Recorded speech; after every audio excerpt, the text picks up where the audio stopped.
bem-vindos a mais um programa Visão do Turismo, sendo gravado no estúdio do Brasil Tourist Jornal.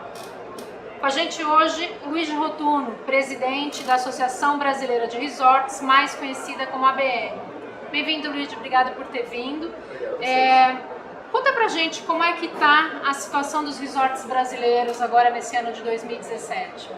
Olha, 2017 é um ano que promete ser um pouco melhor que 2016, especialmente que 2015. Para nós, hoje a associação conta mais de 50 associados, que é um número importante porque os resorts são mais conhecidos pelo prestígio que eles representam dentro do ambiente do turismo. Nós temos já 4 novos associados que estão passando pela nossa matriz de classificação. É um processo um pouco complicado, um pouco longo, mas a ABR é conhecida pela sua qualidade, a gente zela muito por isso, então se associar não é tão simples, é preciso ter os requisitos necessários para ser realmente um resort, pois o nosso objetivo é tutelar a marca resort perante o consumidor, para que ele tenha certeza que comprando um resort associado à ABR, ele realmente vai ser hospedado em uma estrutura que possa ter essa denominação. Então, nós estamos continuando nosso trabalho qualitativo nesse ponto de vista, que é o que hoje está salvando, eu diria, os resorts dessa crise um pouco que o turismo passou nos últimos 2 anos. 2016, contrariamente à tendência do mercado, foi um ano relativamente bom, pois registramos a melhor taxa de ocupação de resort dos últimos 15 anos, com mais de 63% de ocupação anual média comparada a 58% no ano de 2015. É uma excelente notícia, porém a nossa diária média de 2015 a 2016 ela não cresceu, não evoluiu. Então nós assistimos a encolheu a margem de lucro dos empreendimentos, que em 2017 estão focando muito na questão de controle de custo. Excelente. A gente entende que naturalmente isso foi uma resposta à crise que reduziu as viagens internacionais e o brasileiro então passou a viajar por aqui e valorizar mais o produto resort. Sim, eu diria que esse é um dos motivos, mas não dou esse benefício unicamente à questão da crise, porque acho que existem vários fatores. Primeiro que o resort caiu no gosto do brasileiro. Acho que hoje viajar em um resort para um brasileiro é uma viagem bacana, é uma viagem que dá um determinado status, e viajar caiu no gosto dos brasileiros, tanto que eu digo que se você não viajou, não tem assunto entre os amigos, né? Hoje, o assunto principal é qual foi sua última viagem e qual vai ser sua próxima viagem. O tema das conversas entre família, entre amigos, então é extremamente importante. Ir para resort, especialmente para famílias com crianças pequenas, é uma opção muito prática, muito confortável. Não é simples você viajar para o internacional com crianças pequenas, o custo é elevado e nem sempre você vai ter todos os serviços. Então, as famílias descobriram a vantagem de se hospedar em resorts. Então, acho que a gente está fazendo a nossa parte de trabalho, se posicionando em um mercado muito grande, que é o mercado sul-americano, não só brasileiro, mas sul-americano, e competindo bem, inclusive, com o Caribe, né, a nível de resort, e acho que o mercado reconhece esses esforços. Excelente. Pegando o gancho isso que você falou justamente do apelo para as famílias e do conforto que é viajar com os filhos, ir para um hotel com serviços completos, a gente acompanha pela mídia um destaque excessivo à questão da economia compartilhada e por vezes aparece uma postura mais firme de toda a hotelaria tradicional. Eu entendo que nem sempre a gente deva pender para um lado, seja a economia compartilhada nem para os resorts, mas eu gostaria de ouvir a sua opinião como hoteleiro e como presidente da associação nesse aspecto. Olha, a nossa posição está muito clara, até porque nas últimas semanas, últimos 2 meses, todas as entidades representativas da hotelaria nacional se uniram em volta de um projeto comum. Então estou falando da BR, mas falo também da BIH, do FOB, da FBHA, e a gente definiu quais são as estratégias, quais são as posições, porque a hotelaria não é contra as economias compartilhadas, de forma alguma, não tem como você negar o sucesso das economias compartilhadas. Então, sendo um projeto, assim, uma atividade de sucesso hoje na economia, nós temos que ver o que nós podemos aprender, onde falhamos, onde deixamos essa economia crescer, por que ela cresceu e o que ela pode trazer de benefícios. Então, nós não somos uma hotelaria conservadora, não somos retrógrada, não somos extremamente tecnológicos também dentro da hotelaria, dentro do turismo brasileiro. E a gente quer juntar os dois elementos para ver como isso tudo pode evoluir. Agora, é claro, é normal que a hotelaria pede isonomia de direitos no mercado para poder competir com as mesmas ferramentas que nós temos e que eles devem ter também. Eu acho que são dois assuntos paralelos. Assim, Acho que não é só uma questão de hotelaria. Quando a gente fala economias compartilhadas, hoje nós temos reflexos tributários sobre os municípios que deixam de arrecadar. Então, quem tem que se preocupar é o município, não a hotelaria, não está arrecadando. E aspectos sociais. A economia compartilhada muda o clima de uma cidade, muda o ambiente da cidade, ele inflaciona o mercado do aluguel do morador de uma cidade, afastando a mão de obra dos seus lugares de trabalho, porque os proprietários preferem alugar 2, 3 dias de economia compartilhada e não querem fazer contratos anuais para moradores. E, então, acho que não é só uma questão de hotelaria, é uma questão muito mais ampla que deve ser abordada e conversada, mas é um fenômeno do qual eu acredito que nós temos muito que aprender, sim. E você entende, Luigi, que o mesmo consumidor que já foi a um resort troca para a economia compartilhada e deixa de ser cliente do resort, ou você imagina que a gente está passando por ondas e que esse consumidor pode ser um experimentador, ele vai e volta? Acho que os resorts até agora eles não são afetados pela questão da economia compartilhada, então nós não sentimos um público sair de resort, até porque resort é fundamentalmente serviço. Então, quem gosta de comprar serviço não compra um apartamento de plataforma digital, seja qual for a empresa.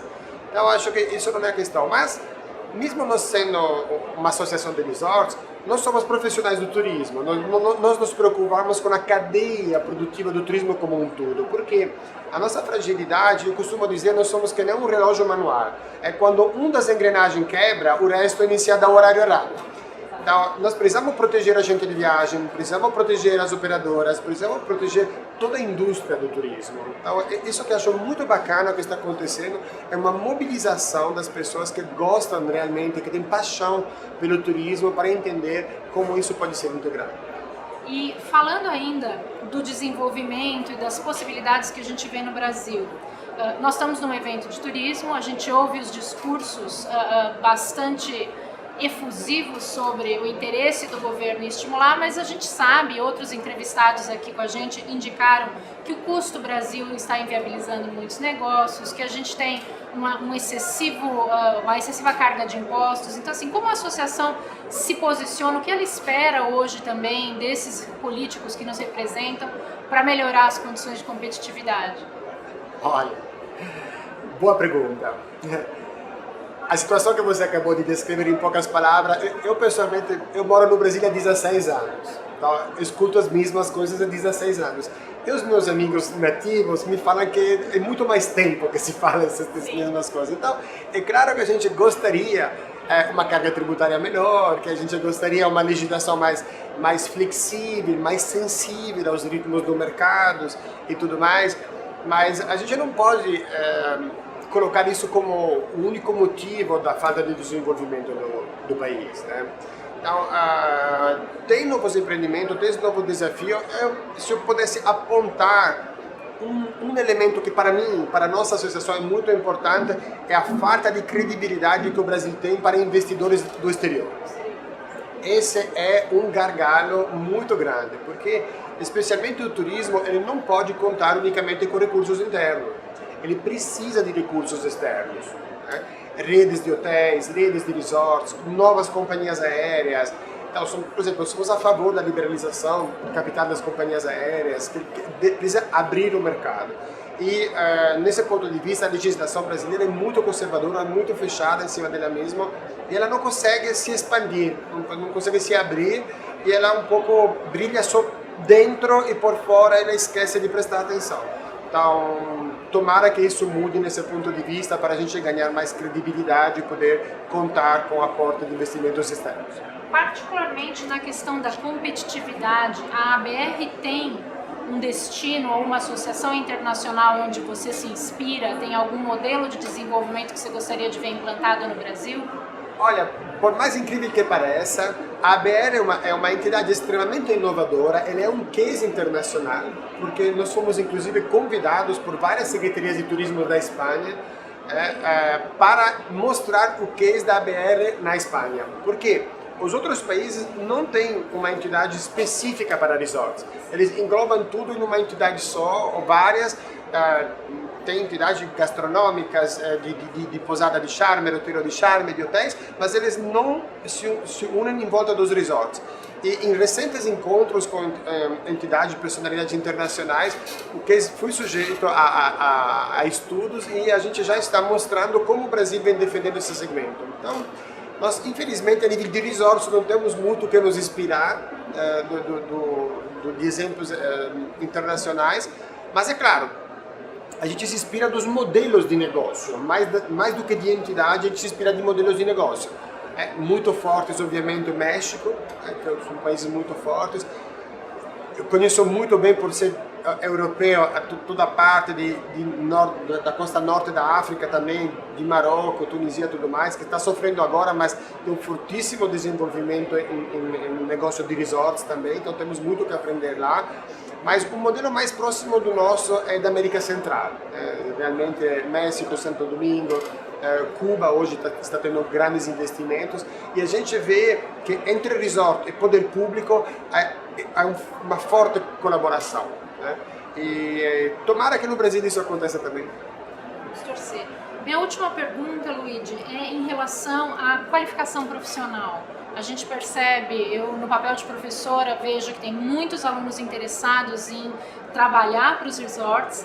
Entretanto, do ponto de vista do contratante, eles estão mal qualificados, e do ponto de vista do solicitante, de quem quer o emprego, entende que a remuneração é baixa.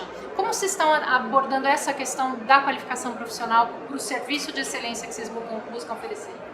Boa pergunta também. A questão é que hoje estudar turismo não tem prestígio. Hoje as poucas faculdades de turismo que existiam fecharam nos últimos anos, é muito difícil, não é uma pauta estudar turismo ou estudar hotelaria, são dois segmentos diferentes. Nós não temos, contamos unicamente com os resorts Escola do Senac, né? Tem dois aqui no estado de São Paulo, e poucos, acabou, não tem mais nada, não tem escola de hotelaria profissional. Então nós não estamos formando, treinando mão de obra específica. O que acontece? Acontece que esse custo de treinamento de mão de obra sobra para o hoteleiro ter que fazer. Então ele faz, mas está muito carente porque a gente não faz uma projeção de plano de carreira para as pessoas. Então eles entendem que trabalhar na hotelaria, tudo bem, lindo, vou trabalhar, e depois? Cadê o prestígio? Como que eu vou crescer? Quanto tempo vai demorar? Mas não acho que seja uma questão salarial, porque a hotelaria não paga salários inferiores que outros segmentos. Acho mais que é uma questão de próprio marketing, saber vender a paixão da hotelaria, e que existe sim grandes planos de carreira no nosso segmento. E é uma carreira apaixonante, né? Posso falar de causa própria, trabalhei muito tempo e sinto falta dessa paixão.